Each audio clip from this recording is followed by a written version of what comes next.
In this video, I will go over the various protocols when capturing a panoramic X-ray or two-dimension image. On the upper left side of the software, here you have your standard panoramic. If you're capturing a standard panoramic, you would click the icon and there it would say standard at the top. It tells you the time that it's going to take to capture the image and the amount of radiation that the patient will receive. The second protocol is going to be your segment. If you click into any of these boxes, it means that you're allowing the panoramic image to only capture a particular region of the patient's anatomy.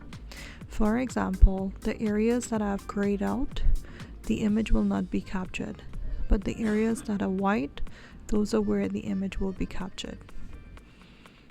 Once you're finished, click the X and then it's gonna close the screen. The third icon is gonna be your bite wing option. Bite wing allows you to capture a really defined panoramic image. The only difference is that there's gonna be a white line coming down the middle of your image where it's gonna separate the right side from the left side.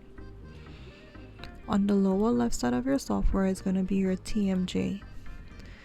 TMJ refers to capturing the temporomandibular joints. With that being said, you do have the option to capture an open bite or a closed bite.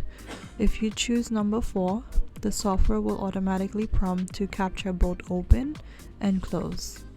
If you do number 2, either or, you have the option to capture either the patient open or the patient closed.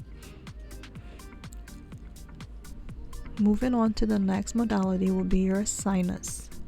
For your sinus modality, this allows you to capture only the maxillary sinus and some part of the maxilla bone.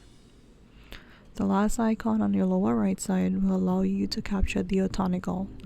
Atonical has a special feature where it slows down around the interproximal areas around the posterior teeth and it tends to capture that region very well, and this is good if you're looking for any cavities and also looking to detect any interproximal lesions. Once you've selected your protocol, go ahead and come to the top of the screen and choose the different sizes of patient. The standard size will be this one.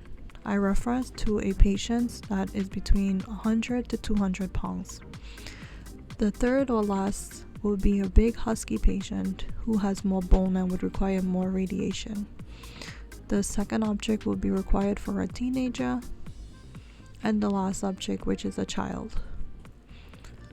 Once you're ready to capture your image, you would select ready and then step away from the X-ray machine 6 feet away and press the button.